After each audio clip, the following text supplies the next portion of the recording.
संभल में जामा मस्जिद का विवाद क्या है? कोर्ट के सर्वे का आदेश क्यों दिया? आइए समझते हैं इस पूरे मामले को। संभल जामा मस्जिद डिस्प्यूट। संभल के चंदोसी स्थित जामा मस्जिद के सर्वे के दौरान यहाँ हिंसा हो गई।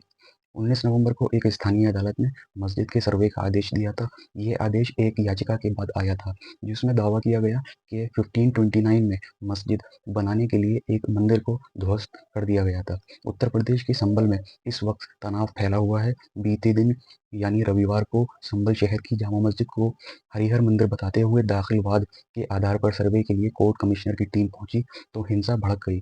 इस हिंसा में 5 लोगों की मौत हो गई और कई अधिकारियों समेत दर्जनों लोग घायल हुए हैं। तनाव को देखते हुए संभल में इंटरनेट सेवा पर रोक लगा दी गई है। हिंसक घटना के बाद देश में राजनीतिक भी शुरू हो गई है। पक्ष विपक्ष में आरोप प्रत्यारोप का दौर जारी है। आइए जानते हैं संभल की जामा मस्जिद का विवाद क्या है। ये मामला अदालत में कब और कैसे पहुंचा? अभी क्या हुआ है? सर्वे क्यों कराया जा रहा है? हिंसा क्यों भड़की?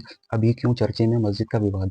दरअसल मंगलवार 19 नवंबर को एक स्थानीय अदालत ने संभल के चंदोसी स्थित जामा मस्जिद के सर्वे का आदेश दिया था।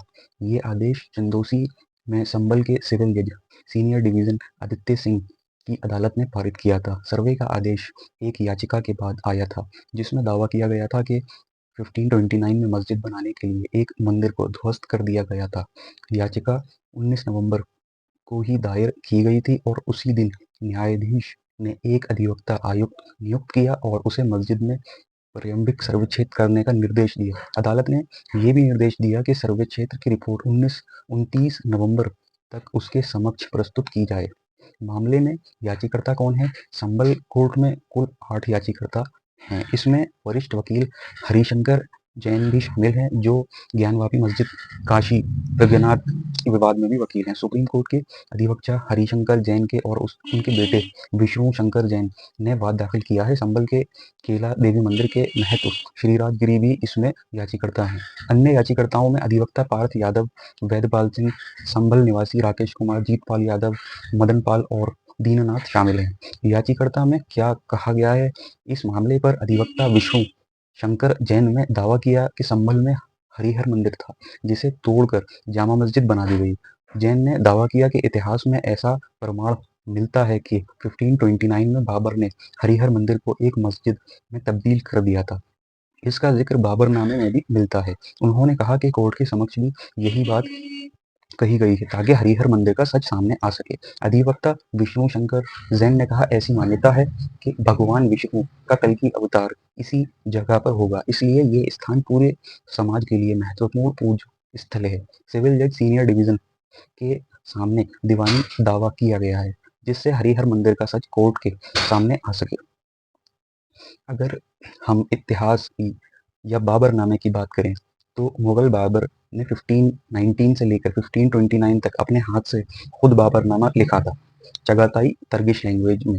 लेकिन बाबर के हाथ का लिखा ओरिजिनल बाबरनामा दुनिया में मौजूद नहीं है।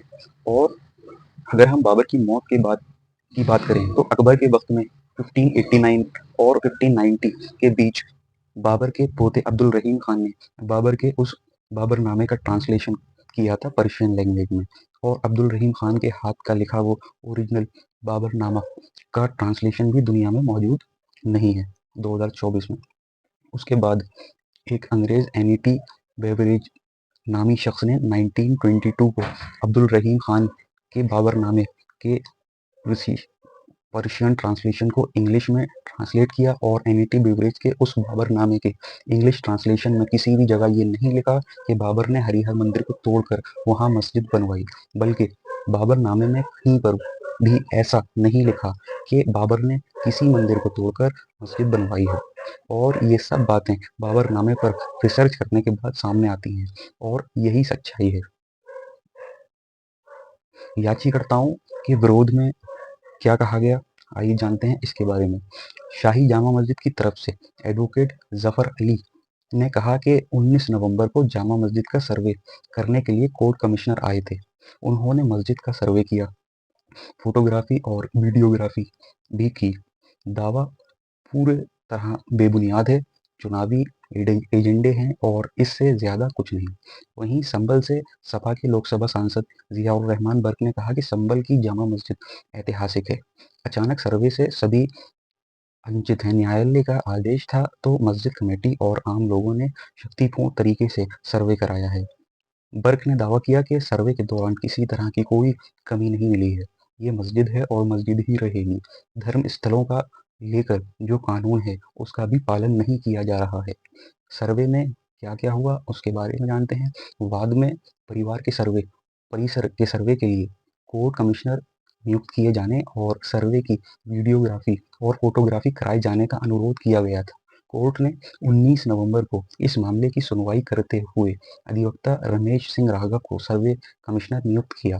19 नवंबर को ही स्थानीय पुलिस और मस्जिद की प्रबंधन समिति के सदस्यों की मौजूदगी में एक सर्वे किया गया था। पहले दिन के सर्वे के बाद कोर्ट कमिश्नर ने बताया था कि अभी प्राथमिक तौर पर सर्वे किया गया, जिसमें पुलिस प्रशासन का सहयोग रहा। अभी मस्जिद की पैमाइश नहीं की गई है। सर्वे की प्रक्रिया अभी जारी रहेगी। उसके बाद ही रिपोर्ट न्यायालय में पेश होगी। वहीं रविवार 24 नवंबर को टीम सर्वे की प्रक्रिया आगे बढ़ाने के लिए दोबारा मस्जिद पहुंची। वरिष्ठ अधिवक्ता विष्णु शंकर जैन ने सर्वे के बारे में एनएनआई को बताया कि 19 नवंबर को पारित कोर्ट के आदेश के अनुपालन में एडवोकेट कमिश्नर द्वारा रविवार सुबह 7:30 बजे से 10 बजे तक दूसरे दिन का सर्वे किया गया। इस सर्वे के दौरान सभी विशेषताओं का अध्ययन किया गया था। कोर्ट द्वारा निर्देशित वीडियोग्राफी और फोटोग्राफी का अनुपालन किया गया है और अब ये सर्वे पूरा हो गया है।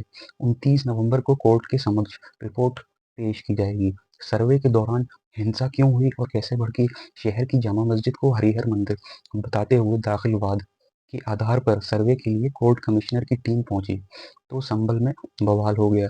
रविवार सुबह अचानक टीम के आने पर जुटी भीड़ मस्जिद में दाखिल होने कोशिश करने लगी। रोकने पर पुलिस पर पथराव कर दिया। हिंसक हुई भीड़ ने सीओ और गाड़ी समेत कई वाहनों में तोड़-फोड़ कर दी और आग लगा दी। इसी बीच फायरिंग भी शुरू हो गई थी। पुलिस ने आंसू गैस के गोले और लाठीचार्ज कर भीड़ को खदेड़ा। बवाल में घिरकर 5 लोगों की मौत हो गई। कई अधिकारियों समेत दर्जनों लोग घायल हुए हैं। तनाव को देखते हुए संभल में इंटरनेट सेवा बंद कर दी गई है। लेकिन अगर एक बार को ये मान लिया जाए कि बाबर के हरिहर मंदिर को तोड़कर मस्जिद बनवाई जो कि नहीं बनवाई, अगर मान भी लें तब भी प्लेसेस ऑफ वर्शिप एक्ट 1991 ये अधिनियम भारत में धार्मिक स्थलों की स्थिति को 15 अगस्त 1947 की स्थिति के अनुसार फ्रीज करता है। इसके तहत कोई भी धार्मिक स्थल, मंदिर, मस्जिद, चर्च आदि की प्रकृति नहीं बदली जा सकती। ये अधिनियम अयोध्या के राम मंदिर, जन्मभूमि, बाबरी मस्जिद विवाद को छोड़कर सभी धार्मिक स्थलों पर लागू होता है। ये कानून सांप्रदायिक सुधार बनाए रखने और ऐतिहासिक गलतियों को ठीक करने की कोशिशों से बचाने के लिए बनाया गया है। धार्मिक स्थलों की स्थिति 15 अगस्त 1947 को फ्रीज कर दी गई है। इसका मतलब ये है कि अगर कोई स्थल 1947 में मस्जिद था तो उसे मस्जिद ही माना जाएगा। उसकी स्थिति बदलने का कोई भी प्रयास कानून का उल्लंघन होगा। अगर बात की जाए अदालत के दायरे या जुरिस्डिक्शन की, तो ये अधिनियम स्पष्ट रूप से कहता है कि किसी भी अदालत के पास ये अधिकार नहीं है कि वह धार्मिक स्थल की स्थिति को बदलने का आदेश दें। यहाँ तक कि डिस्ट्रिक्ट कोर्ट या किसी अन्य निचली अदालत द्वारा ऐसा कोई आदेश प्लेसेस ऑफ वर्शिप एक्ट के प्रावधानों के खिलाफ होगा और कानून रूप से अमान्य इल्लीगल होगा। लेकिन अयोध्या विवाद एक अपवाद है। अयोध्या विवाद पर ये कानून लागू नहीं होता क्योंकि ये मामला 1991 से पहले न्यायालय में लंबित था। इसके अलावा सुप्रीम कोर्ट ने अयोध्या विवाद में प्लेसेस ऑफ वर्शिप एक्ट का समर्थन करते हुए ये स्पष्ट किया कि भविष्य में किसी अन्य धार्मिक स्थल पर विवाद खड़ा करने का प्रयास असंवैधानिक होगा। ऐसे कोई भी आदेश जिसमें 1947 से पहले के किसी भी धर्म स्थल को तोड़ने का आदेश हो, उसे हाई कोर्ट या सुप्रीम कोर्ट में चुनौती दी जा सकती है। हाई कोर्ट, सुप्रीम कोर्ट इस आदेश को निरस्त इनवैलिडेट कर देगा, क्योंकि ये प्लेसेस ऑफ वर्शिप एक्ट 1991 के बिल्कुल खिलाफ है, बल्कि कंटेम्प्ट ऑफ लॉ। यदि कोई ऐसा आदेश पारित होता है जो इस अधिनियम का उल्लंघन करता है, तो उस अदालत के न्यायाधीशों पर भी कानूनी कार्यवाही हो सकती है। बात की जाए सुप्रीम कोर्ट की, तो सुप्रीम कोर्ट ने अयोध्या विवाद 2019 में कहा कि प्लेसेस ऑफ वर्शिप एक्ट का उद्देश्य सांप्रदायिक सौहार्द बनाए रखने और ऐतिहासिक विवादों को खत्म करना है। इस अधिनियम के तहत धार्मिक स्थलों की स्थिति को बदले बिना देश में शांति बनाए रखना सर्वोच्च प्राथमिकता है, और ये बात पूरे हिंदुस्तान में लागू होती है।